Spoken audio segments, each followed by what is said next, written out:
So why aren't we discussing Irelia more? It seems like that she could possibly be the second most powerful deck in this meta, and arguably at least the third, but yet at the same time, even with the track record of being able to have multiple top 8 finishes in regionals, no one's necessarily saying a word, or necessarily at least picking up traction on wanting to play this deck. So what is this deck able to do? What is the power behind it? And why might it be able to dethrone Draven? All of that and more starting right now.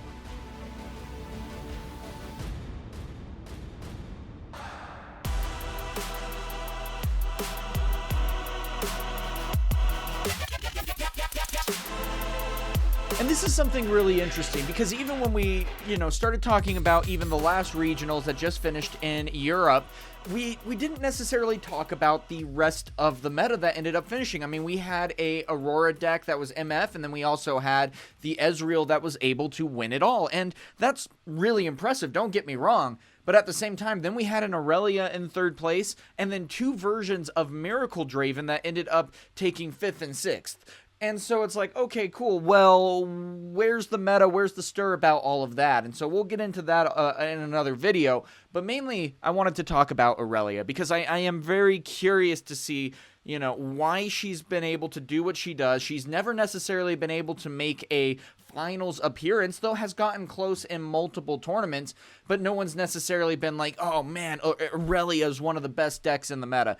I see it at my local Nexus nights, I see it on streams and things like that, but I don't necessarily see it being discussed, and I'm really surprised by that. And so, first and foremost, the Irelia deck is a really interesting one, and we're going to be taking a look at the most recent finished deck here. So, the reason why I like this deck so much is that it's able to do just a lot of really impressive things. Now, for those of you who don't know, Irelia has a lot of complexity when it comes to piloting her, where you're trying to find that balance between maintaining card draw so that you can continue to have answers, but at the same time still be able to keep your rune count up and have the mobility that you need to be able to score points.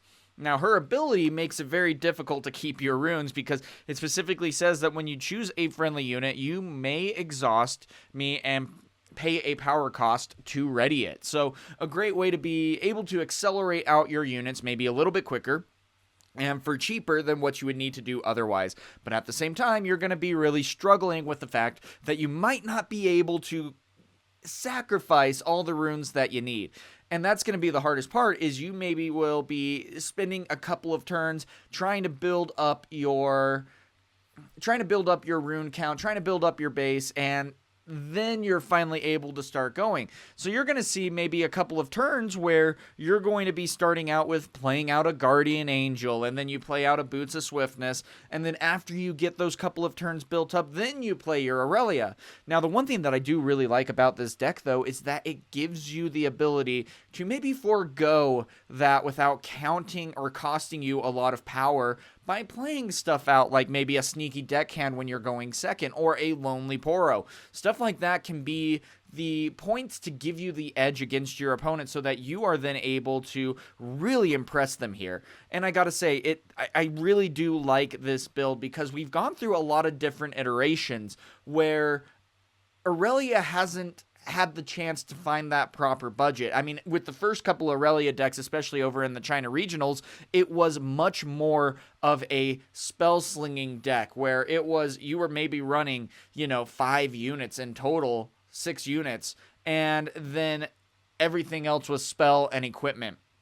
You were running 3 Guardian Angels, 3 Zonia Hourglasses, maybe 1 Boots of Swiftness, and then the rest are spells, either like the Not So Fast and the Defies. You're running 3 of each. You're doing 3 Fighter Flights, 2 Ride the Winds, 3 Disciplines, 3 On Guards, and you can see how your deck immediately just fills up at that 40 card count. And, definitely can't blame it there, but still, I do like this option because it gives you a bit more versatility. Not only that, the battlefields have been pretty standard for Irelia. That at least hasn't changed from tournament to tournament, but here at least I really like it because we have Obelisk of Power, which of course will start you with an extra rune. You can't even use that as Irelia when going first or second, but generally a lot of people in the meta have been using this as your catch-up mechanic when you are going second, especially against Draven decks. It's that piece that can help give you the edge against him when he's going first, because you could potentially play out like even something like a Stellacorn Herd, or depending on the deck that you're playing, you're able to at least get things moving all that much more faster, so that you can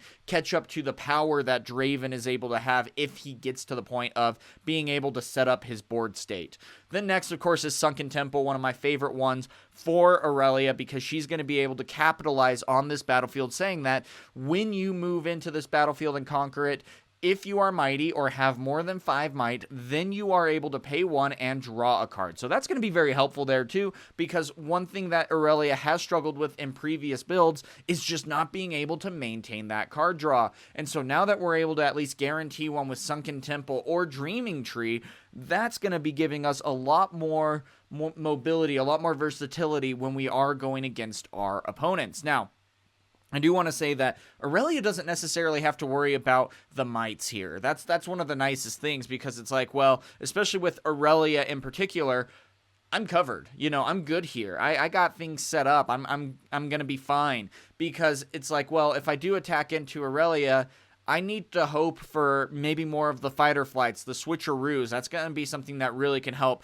counter Irelia here. But, when you then have Irelia come in and then you play out your signature spell, and when Irelia is targeted, she gets +1 for when she is chosen. And so it's like, all right, cool. Well, not only am I going to get +2, I'm now going to get +3 and make you lose 2 might. And so her signature spell is just so incredibly powerful for that reason alone. When you utilize her with the signature spell, you're able to swing in and just absolutely shift the tables so that it is in your favor and you are able to win these battlefields. One thing that I also absolutely love about Irelia is that she is able to avoid combat. Now, you might have to spend a lot of runes doing it, but when you have something like Boots of Swiftness and you're able to go over from one battlefield to another, and then you just have to play out another card to be able to move her right back into base, well, it's like, cool, I just got 2 points, and there's nothing that I now need to do to have to worry about defending on my opponent's turn. Unless they have something like, a challenge or something like that. But then even with that, Irelia has deflect. Now, you do have to be a little bit careful sometimes with that, because if rune counts or people are able to ramp up fast enough, it doesn't necessarily matter. They'll happily pay the deflect cost to be able to get rid of Irelia. And so definitely something to keep in mind there. But, just a very powerful deck option. Love what this build was able to do. And for those of you who don't know, this was the deck that ended up getting 3rd place at the regionals over in Europe. And so we're going to be taking a look at some of his gameplay. But one thing that I did want to really bring up about the deck list is, again, it feels like it can be a little bit overwhelming when trying to pilot this deck, because you are going to be trying to balance out the need for mobility and going in from one battlefield to another to going back to base, but you have to sacrifice your runes over and over and over again. So you're going to be setting yourself back further and further and further. And it's like, well, what can we do then to try to continue to go in and maintain the pressure without compromising our rune and card count? And so if you're able to find that balance and you know your matchups, then this deck can be incredibly helpful in moving you forward against your opponents here, which is why I absolutely love these deck lists. Now, Irelia has had some really good showings, though, over in the tournaments. One thing that I absolutely love was, and why she caught my eye, I have the deck built. This is one that I'm going to be playing after Vegas. I would be bringing this deck to Vegas if I was able to play test maybe a little bit more. But you take a look at, the regionals over in China, because we're still waiting on getting some information here for how Italy went at that regionals, because all the decks haven't been uploaded yet, but that's okay. I don't think we're actually going to get them, unfortunately. But still, we have an Irelia that was able to get 5th place. And we scroll down to the top 64, and we see of the 67 decks that showed up for Irelia, 11 ended up making it into the top 64. And that's really impressive. That's 17% of the field. And so really cool to be able to see that. A 17% conversion rate is something to really be watchful of. Now, again, if we go down and we see, right there that we have Kai'Sa that had like 58 and 4. Sivir had 9 and 1. Set even did, maybe a little bit better in some regards with that, with 13 to 2. And then Draven, of course, being 135 to 31, so being literally 41% of the top 64. So, I mean, definitely a good showing there from Irelia, and, definitely something to keep in mind there. But if we go over to the the regionals that took place in China on January 25th, and we see, oh, well, here we go in the top 16, we have 4 Irelia decks that ended up making top 16. And then not only that, you take a look, and Irelia was able to get 7th place. So you're like, yeah, maybe not the best showing, but at the same time, you take a look again and you see that of the 50 decks that showed up to the tournament that was Irelia, 12% ended up making it, or near 19% of the field. So again, another great showing. But then again, here's Draven going in at 124 to 28, or about 43% of the field. And even Kai'Sa now having 63 to 8, or about 12 to 13% of the field. So definitely something to keep in mind with that. But you're taking a look at even these conversion rates, and Irelia even in some ways is beating out what Draven is showing up to in these tournaments. Now in China, Draven did end up winning the first 2 regionals. Then he ended up actually taking a little bit of a step back, getting 3rd and 4th, and wasn't quite able to make that impact that they were probably hoping for. Even still, though, Irelia hasn't been able to make that top 4 finish. And that's something that, I'm kind of raising a brow at, because it's like, not that top 4 finish, that finals appearance. And even here now, we are able to get another fourth place finish here with Irelia. And then down here, we're also able to get an 8th place.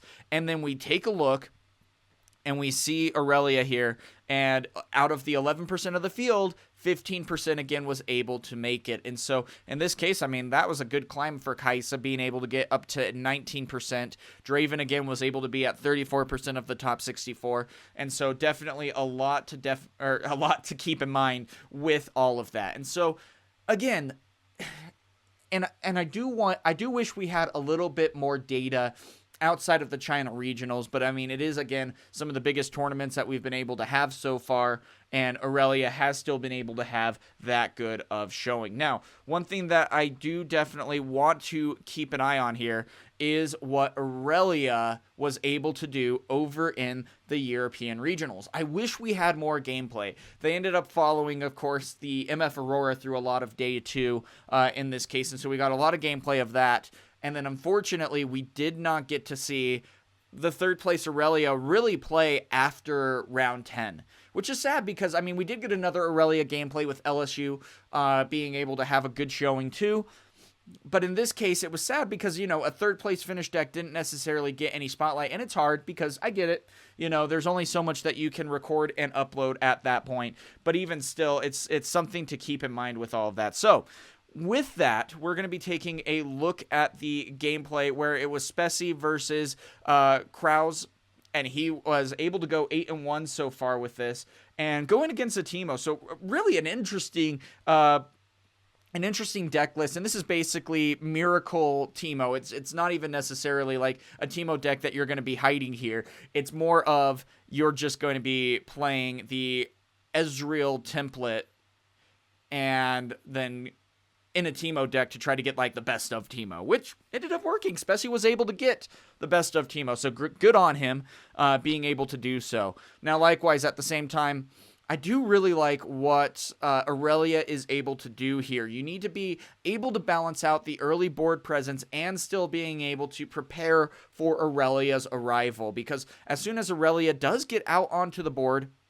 it can be something that you are able to dominate a lot more easily with. Now, Spessy does, of course, still play a bunch of hidden cards. That is definitely something that this deck is able to do, especially with purple. You have fight or flight, switcheroos, and a bunch of other very powerful things here.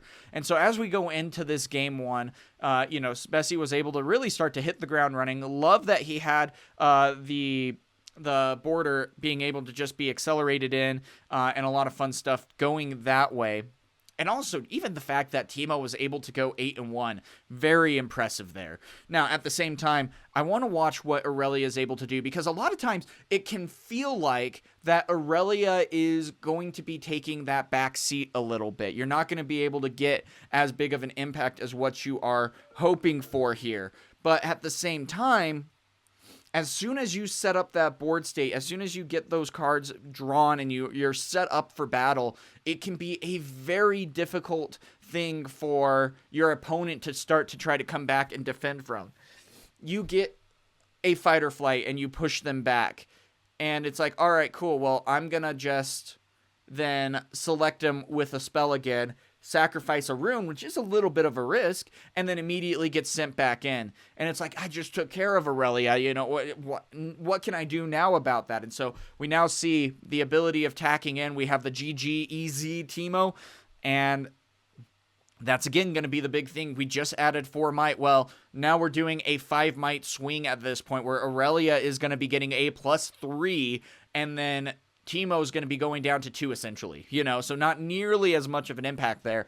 And this is the might that Irelia is able to bring to the table here. And again, if you guys, we're not going to be watching the whole match at all. We're only going to be watching this game 1, but I do highly recommend watching this match, because it can be something very impressive to keep an eye on. Now, of course, there is the deflect cost from the switcheroo, but still going to be a great option. But a not so fast is coming in. And again, that was a lot of answers, but you just destroyed 3 units. And so it's like, how many, that was probably 2 turns that were just spent on building up that board state. And yes, Spessy was still able to get the point. He was able to set up his board and things like that. But even still, then Irelia was able to come in. Sure, she ended up spending 3 cards to be able to do so, but was able to score 2 points. And now you take a look, and it's like, well, you have a card sharpen base, and you're going to be going up to 7 runes. Now, there is still going to be a chance to get some good responses here to rebuild the board, but then you take a look, and it's like, well, now we have a Zhonya's Hourglass that's coming out, so even if I am able to pay the deflect and get Irelia taken care of with said Guardian Angel on her, well, now there's 2 lives that I have to essentially fight through. And this is the power that Irelia is able to utilize. This is why she can be so difficult, because it almost feels like a better Ornn in this case. And the reason why I say that is because Ornn kind of does the same thing, and in some ways better. But the hard part is it is so much slower for Ornn to be able to do what Irelia can do.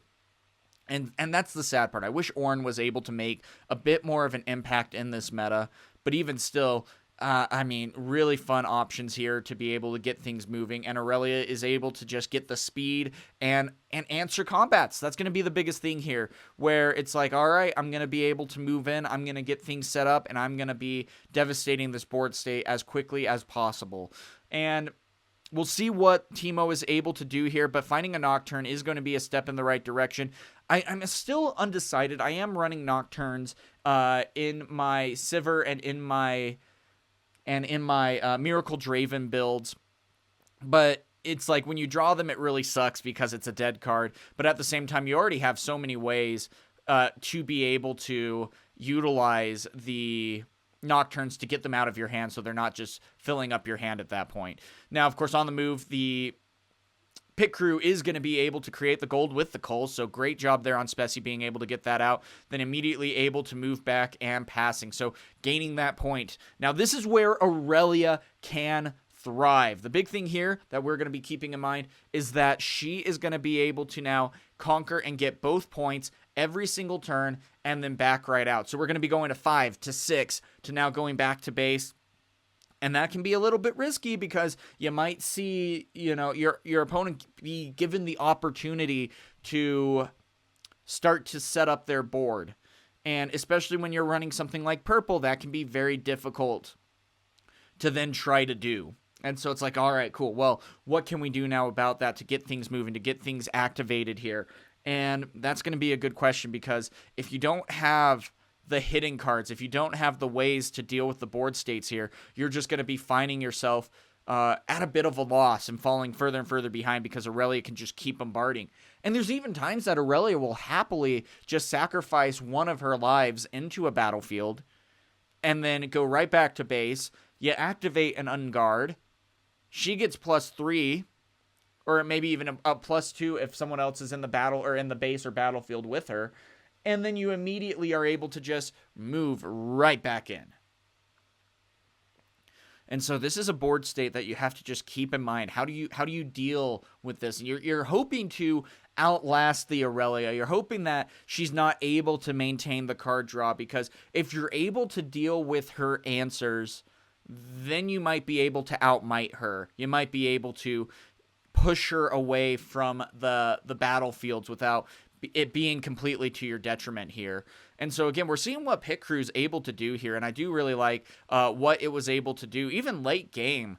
Spessie's able to move in, get some points, create some gold. That's going to help him in the long run, even as we start going into this late game. But then on top of that, then Pit Crew's going to not have to worry about encountering a showdown if he doesn't want to. And so it's a tough decision. It's a very tough one to try to figure out. Now what do I do against this Might? And again, you got to be worried about how many cards your opponent has in hand.